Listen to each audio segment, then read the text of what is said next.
Melquisedeque é uma das figuras mais misteriosas de toda a Bíblia.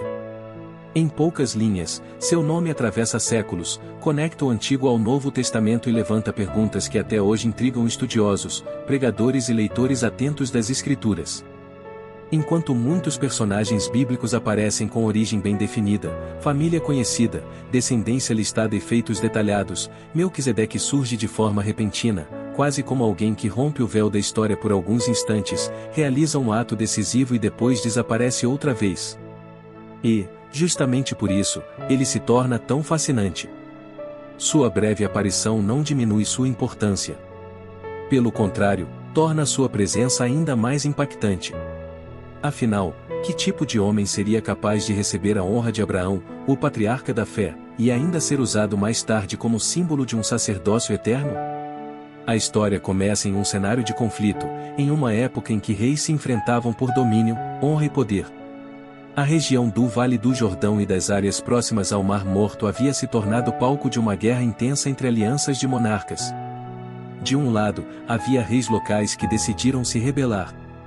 Do outro, havia soberanos mais fortes, vindos de longe, liderando uma campanha militar devastadora. No meio desse confronto estava Ló, sobrinho de Abraão, que acabou sendo arrastado pelas consequências da guerra. Ele não era um guerreiro em busca de conquistas, mas um homem de posses que, por viver na região atingida, tornou-se vítima da violência daquele conflito. Capturado juntamente com seus bens e sua família, foi levado pelos exércitos vencedores como parte do espólio.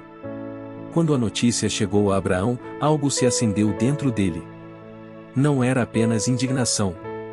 Era senso de responsabilidade, lealdade familiar e confiança em Deus. Abraão não era conhecido como um conquistador militar, mas como um homem chamado pelo Senhor, separado para viver pela fé. Ainda assim, diante da injustiça sofrida por Ló, ele não recuou. Reuniu homens treinados de sua casa, servos preparados, gente moldada sob sua liderança. Eram 318 homens. Aos olhos humanos, esse número parecia pequeno diante da força de reis que tinham acabado de vencer outros exércitos e subjugar cidades inteiras. Mas Abraão não partiu sustentado apenas por cálculo humano. Ele marchou movido pela convicção de que o Altíssimo podia intervir em favor da justiça. A perseguição foi longa. Abraão e seus homens seguiram o rastro dos invasores até o norte, aproximando-se da região de Dan. Ali, sob a cobertura da noite, Abraão agiu com estratégia. Dividiu suas forças e lançou um ataque inesperado contra o acampamento inimigo. O elemento surpresa desorganizou os reis vitoriosos.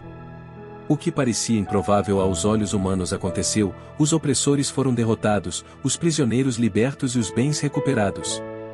Ló foi resgatado. O que poderia ter sido uma tragédia definitiva transformou-se em livramento.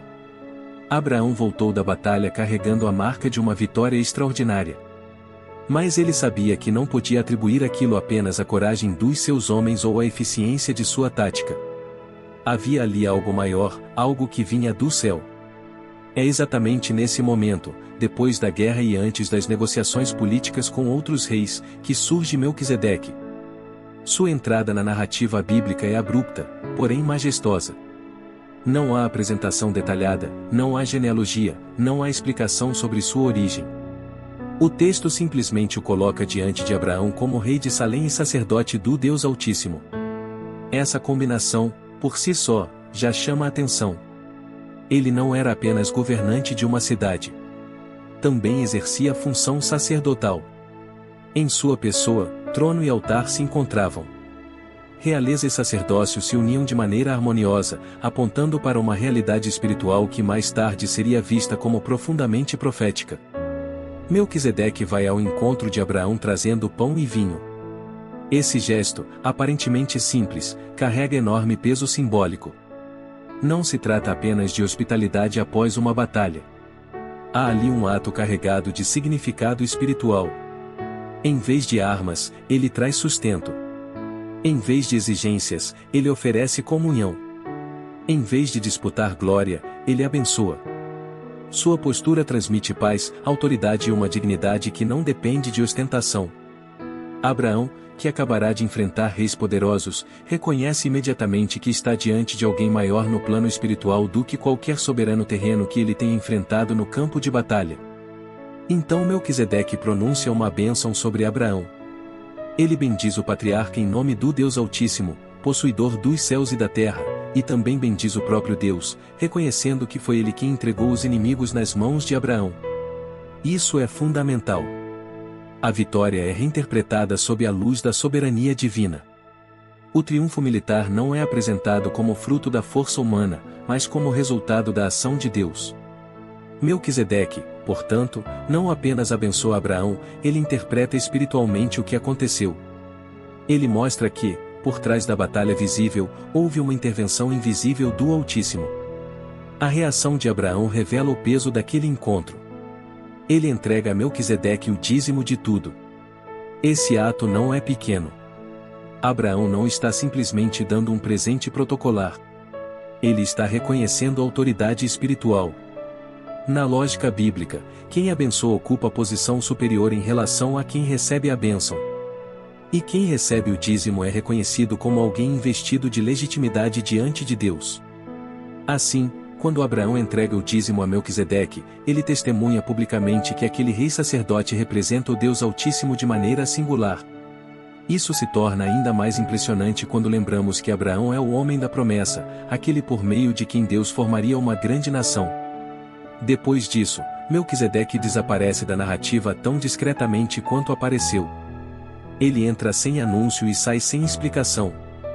Não sabemos quem foram seus pais, não conhecemos seus descendentes, não há relatos sobre sua morte nem sobre a transmissão de sua função para sucessores.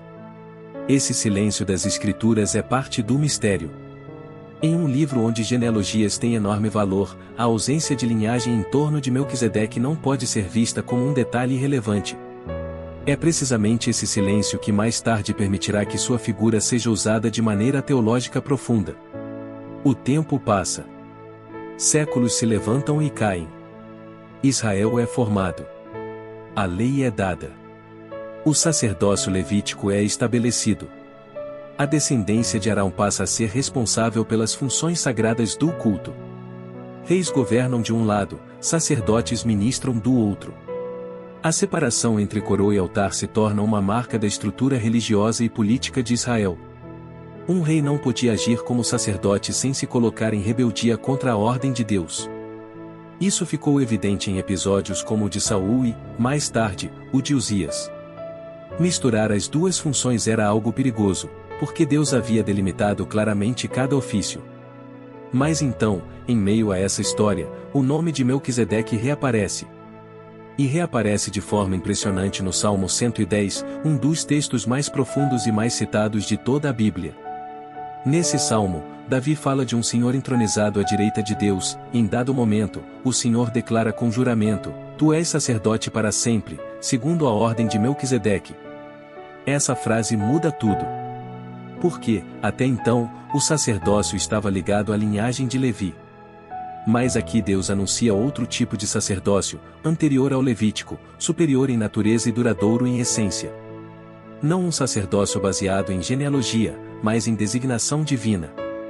Não algo temporário, mas permanente. Essa declaração de Davi abre uma janela profética gigantesca. Ela mostra que Melquisedeque não era apenas um personagem curioso do passado. Sua existência servia como modelo para algo maior que viria. O futuro Messias seria rei e sacerdote ao mesmo tempo. E não segundo a ordem de Arão, mas segundo a ordem de Melquisedeque. Isso significa que sua mediação diante de Deus não dependeria de nascimento tribal, mas de um chamado eterno. O que parecia apenas uma breve cena em Gênesis revela-se, então, uma peça central do plano redentor. É na carta aos Hebreus que esse tema alcança sua explicação mais desenvolvida. O autor de Hebreus pega as poucas informações bíblicas sobre Melquisedeque e mostra como elas apontam para a superioridade do sacerdócio de Cristo. Ele argumenta que, se o sistema levítico fosse suficiente, não haveria necessidade de outro sacerdote surgir segundo uma ordem diferente. O próprio fato de Deus anunciar um sacerdócio segundo Melquisedeque já demonstra que o sistema antigo era provisório. Ele tinha seu lugar no plano divino, mas não era a realidade final. Hebreus destaca vários aspectos impressionantes. Primeiro, Melquisedeque é apresentado como rei de justiça e rei de paz. Seu nome carrega a ideia de justiça, e sua cidade, Salém, remete à paz. Isso não é acidental. A ordem que ele representa une exatamente esses dois elementos. Justiça e paz se encontram nele de maneira simbólica. E isso aponta diretamente para Cristo, aquele que estabelece justiça perfeita diante de Deus, como resultado, traz paz verdadeira aos que creem. Segundo, Hebreus enfatiza a ausência de genealogia registrada. Quando o texto descreve como sem pai, sem mãe, sem genealogia, sem princípio de dias nem fim de vida, não está necessariamente dizendo que Melquisedeque literalmente nunca nasceu ou nunca morreu, mas que, dentro da forma como ele aparece na narrativa bíblica, ele é apresentado sem esses registros. E isso o transforma em figura adequada para simbolizar um sacerdócio contínuo, não limitado pelo padrão humano comum. Sua aparição literária já carrega uma dimensão tipológica. Ele é semelhante ao Filho de Deus nesse aspecto, sua figura aponta para algo que transcende o sacerdócio terreno comum. Terceiro, o autor de Hebreus observa que Abraão deu o dízimo a Melquisedeque. Esse ponto é decisivo. Se Abraão, o grande patriarca, entregou o dízimo a ele, então Melquisedeque ocupa a posição superior. E se Levi ainda estava, por assim dizer, nos lombos de Abraão, então o próprio sacerdócio levítico, em sentido representativo, se submeteu ao sacerdócio de Melquisedeque. O argumento é forte, o menor é abençoado pelo maior.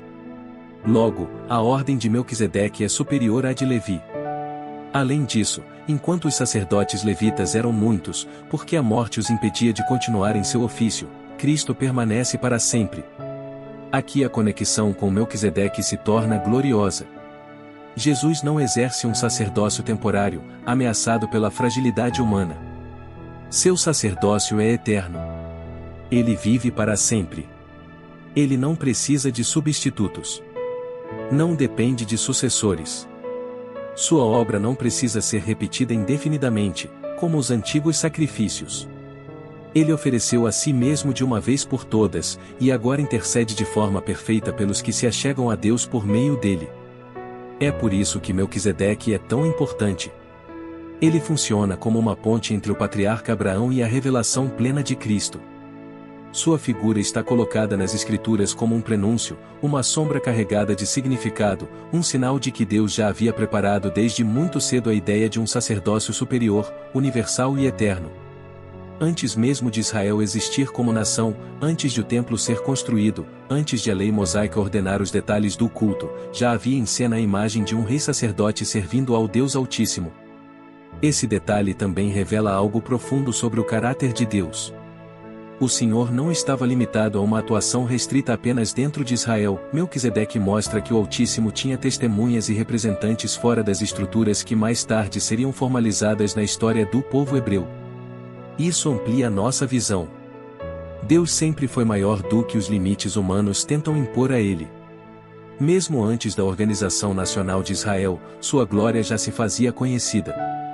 Melquisedeque é prova de que o Senhor sempre governou soberanamente sobre toda a terra. Ao longo dos séculos, surgiram diversas interpretações sobre a identidade de Melquisedeque. Alguns judeus antigos tentaram associá-lo a Sem, filho de Noé, por causa da cronologia longa dos patriarcas. Essa ideia buscava oferecer uma explicação histórica e familiar para sua grandeza. Outros escritos antigos, especialmente fora do cânon bíblico, chegaram a retratá-lo em termos quase angelicais, como uma figura celestial ligada ao julgamento e à redenção. Já muitos intérpretes cristãos o compreenderam não como o próprio Cristo em aparição pré-encarnada, mas como um tipo de Cristo, alguém cuja vida e função foram moldadas por Deus para apontar profeticamente para Jesus. Independentemente da posição adotada, uma coisa permanece clara: a Bíblia faz questão de preservar o mistério. E talvez seja justamente aí que está parte da beleza dessa figura. Nem tudo é explicado em detalhes, porque o foco principal não é satisfazer toda a curiosidade histórica, mas conduzir o leitor a perceber a grandiosidade do sacerdócio de Cristo. O silêncio sobre Melquisedeque prepara o terreno para que a revelação em Hebreus brilhe com ainda mais força. Em vez de preencher todas as lacunas com informação, Deus permite que algumas permaneçam abertas para que a atenção se volte ao significado espiritual maior. Melquisedeque também nos ensina sobre verdadeira grandeza espiritual. Ele aparece sem autopromoção, sem espetáculo, sem necessidade de afirmar seu valor por meio de discursos longos. Sua grandeza é reconhecida por sua própria presença, por sua função e por sua relação com o Deus Altíssimo. Em um mundo que valoriza títulos, visibilidade e reconhecimento humano, a figura desse rei sacerdote nos lembra que a autoridade mais elevada não nasce do aplauso das multidões, mas do chamado de Deus. Abraão percebe isso imediatamente. Ele entende que está diante de alguém cuja autoridade não vem dos homens. Há também uma mensagem poderosa no pão e no vinho trazidos por Melquisedeque. Esses elementos atravessam a história bíblica com um simbolismo que alcança profundidade ainda maior quando pensamos em Cristo. Sem forçar o texto de Gênesis além do que ele diz, é impossível não perceber como esse gesto ecoa adiante, apontando para comunhão, aliança, provisão e graça. Em meio aos despojos da guerra, Melquisedeque não surge para ampliar a tensão, mas para estabelecer um momento de bênção e reconhecimento do Deus Altíssimo. Em meio ao conflito, ele introduz paz. Em meio à violência, ele ministra sustento. Em meio à vitória militar, ele aponta para uma realidade espiritual maior. Por isso, estudar Melquisedeque é muito mais do que investigar um enigma antigo. É contemplar como Deus costura sua revelação ao longo dos séculos. É perceber que nada nas Escrituras está ali por acaso. O breve encontro entre Abraão e Melquisedeque não foi um episódio aleatório perdido no meio de uma narrativa patriarcal. Foi uma peça cuidadosamente colocada por Deus na história, para que, no tempo certo, seu significado fosse revelado em plenitude. O rei de Salém, sacerdote do Deus Altíssimo, era um anúncio antecipado de que um dia viria aquele em quem realeza e sacerdócio se uniriam perfeitamente, não por alguns instantes, mas para sempre. Em Jesus, essa esperança alcança sua forma definitiva. Ele é o Rei justo. Ele é o Príncipe da paz. Ele é o sacerdote eterno. Ele não ministra em um tabernáculo terreno feito por mãos humanas, mas diante do próprio trono celestial. Ele não apresenta sangue de animais repetidamente, mas ofereceu a si mesmo de uma vez por todas. Ele não depende de genealogia sacerdotal levítica, porque sua autoridade vem do juramento do próprio Deus. Ele é sacerdote para sempre, segundo a ordem de Melquisedeque. Isso transforma completamente a forma como entendemos acesso a Deus. Já não dependemos de um sistema que precisa ser continuamente repetido e renovado pela sucessão de homens falhos e mortais. Em Cristo, temos um mediador perfeito, vivo e suficiente. O que Melquisedeque prenunciava em figura, Jesus realiza em plenitude.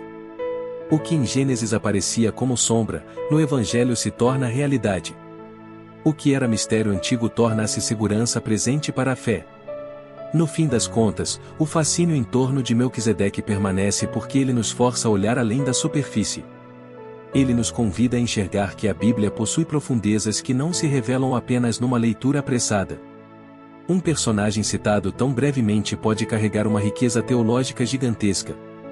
Um encontro registrado em poucas linhas pode apontar para o centro da obra redentora de Deus. Um rei quase silencioso pode anunciar o Rei eterno. E um sacerdote sem genealogia registrada pode servir de sinal para aquele cuja vida jamais terá fim. Melquisedeque continua envolto em mistério, mas sua função nas Escrituras é luminosa. Ele está ali para mostrar que o plano de Deus sempre foi maior do que os limites visíveis da história humana. Está ali para lembrar que o Altíssimo sempre conduziu todas as coisas com perfeição.